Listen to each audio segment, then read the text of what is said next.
Bismillahirrahmanirrahim. Assalamualaikum warahmatullahi wabarakatuh. Alhamdulillahirabbil alamin.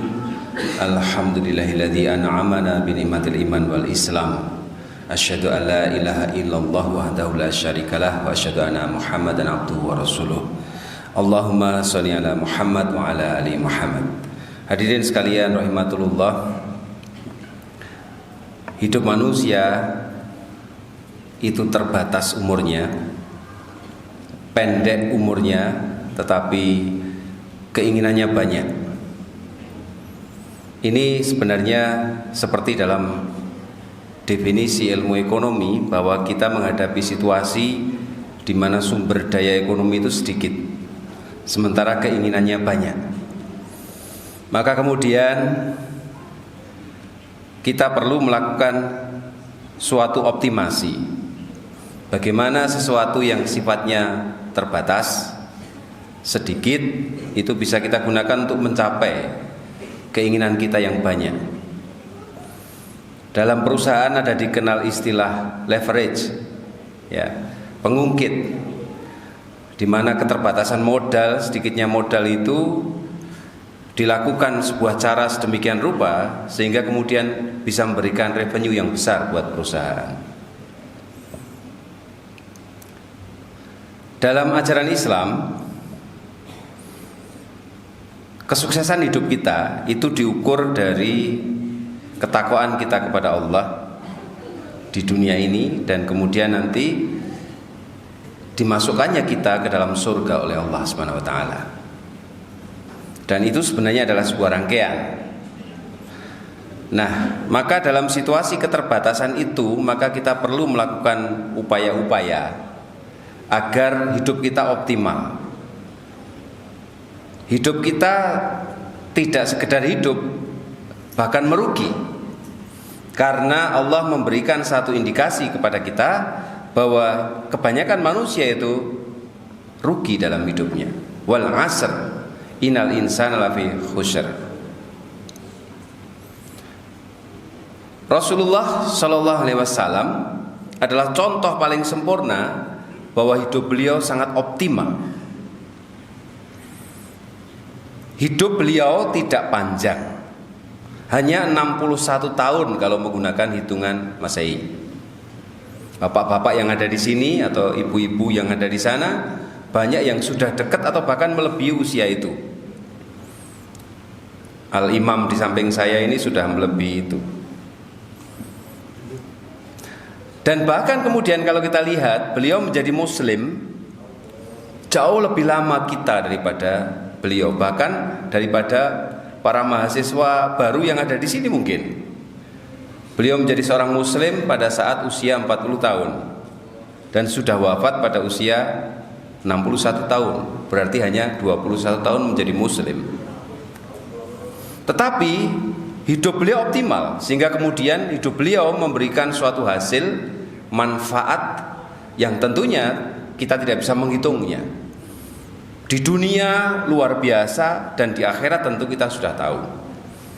Oleh karena itu tidak mengherankan kalau Michael Hart, seorang Yahudi, ketika dia memilih 100 orang paling berpengaruh dalam sejarah manusia, paling hebat dalam sejarah manusia, menempatkan Muhammad SAW sebagai orang di ranking 1.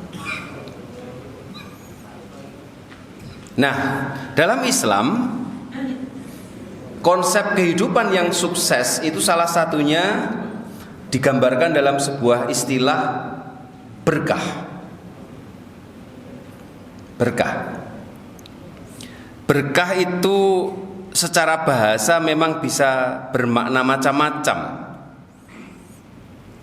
Ada yang berarti an-nama'u wa ziyadah, yang artinya penambahan, lalu juga as-sa'adah yang artinya kebahagiaan, atau an-nikmah yang artinya tumbuh.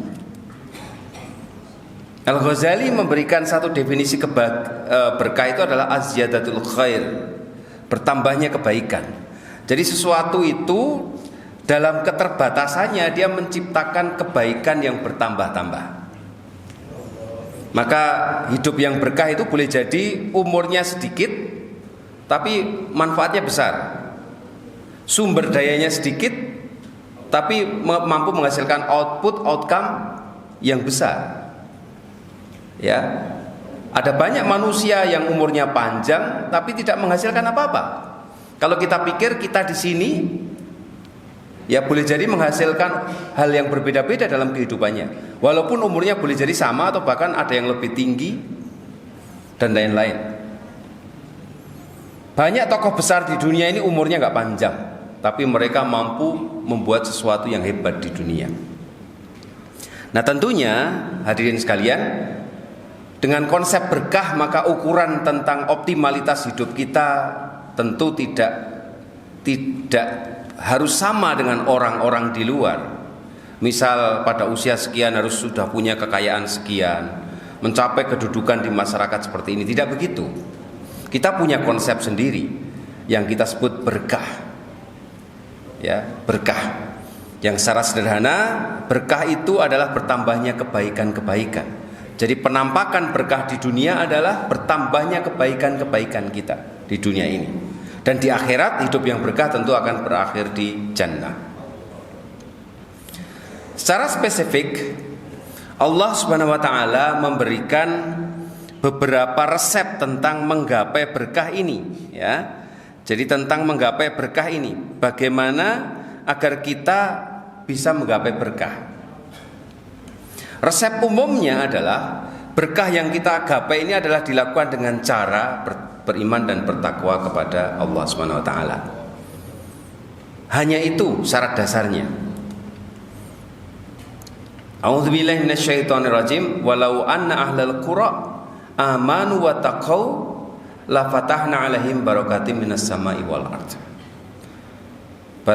Seandainya penduduk negeri itu beriman dan bertakwa kepada Allah, maka pasti Allah akan menurunkan berkahnya dari langit dan bumi. Jadi syarat dasar itu adalah iman dan takwa.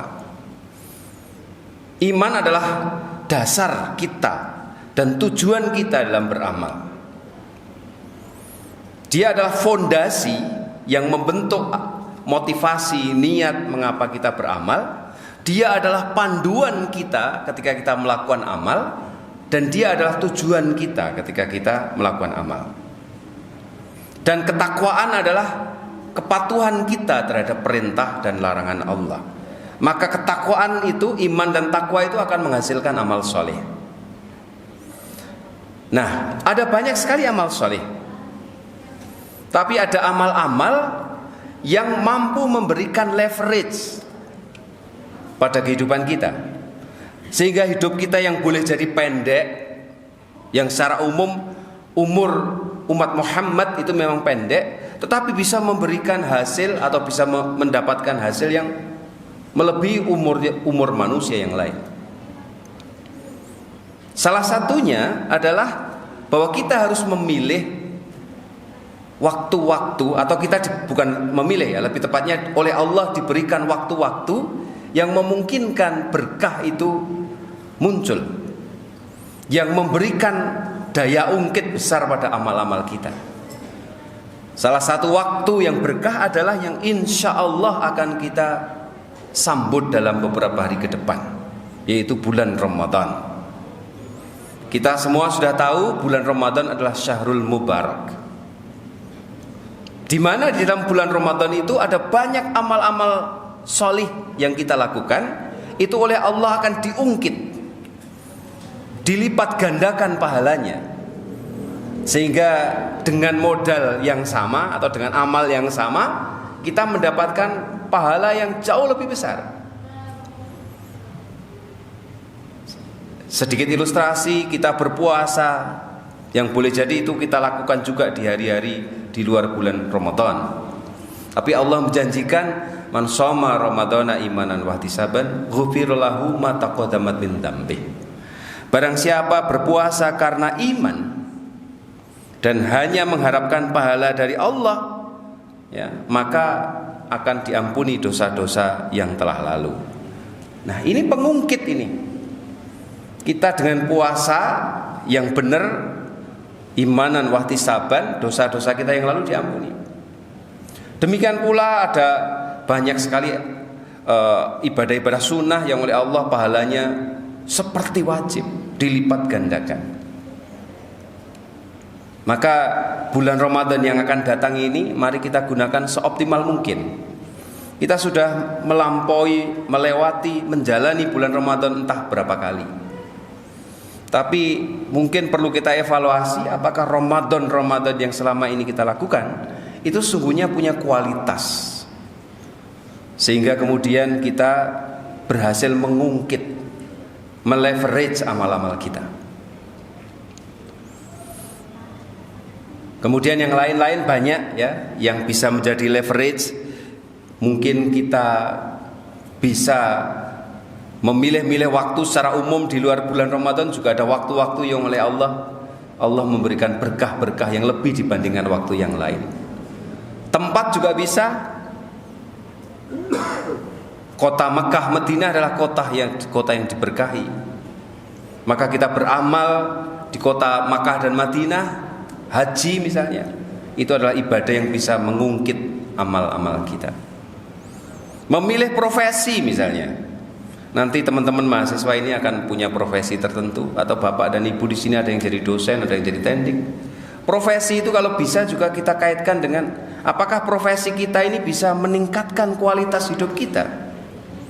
Jangan sampai kita punya profesi hanya menghasilkan uang, meskipun sepanjang apa yang kita lakukan itu adalah hal yang halal, ya, hal yang halal, maka itu boleh kita lakukan. Dan mencari nafkah itu juga sebuah ibadah. Tapi kalau bisa, ketika kita punya profesi, selain kita dapat duit, kita dapat nafkah, kita juga mendapatkan hal yang lain sehingga bisa optimal. Misalnya menjadi guru, menjadi dosen, insya Allah daya ungkitnya besar. Sebuah hadis dari Muslim, man dalla ala khairin falahu mithlu ajri fa'ilihi. Barang siapa menunjukkan manusia pada jalan kebaikan, maka ia memperoleh pahala seperti orang yang melakukan. Jadi Masya Allah, kalau teman-teman guru, teman-teman dosen, dan juga tentunya teknik juga, dan tentunya siapapun di sini, kita di sini memberikan fasilitas kebaikan pada orang, menunjukkan pada ilmu yang hak, maka kita mendapatkan pahala seperti orang-orang yang melakukan itu. Pahalanya akan jariyah, akan mengalir terus. Demikian pula bisa kita cari yang berkah dari hal-hal yang lain. Amal-amal juga bisa dipilih mana amal yang bisa memberikan jariyah pada kita semuanya. Wallahu a'lam bishawab. Assalamualaikum warahmatullahi wabarakatuh.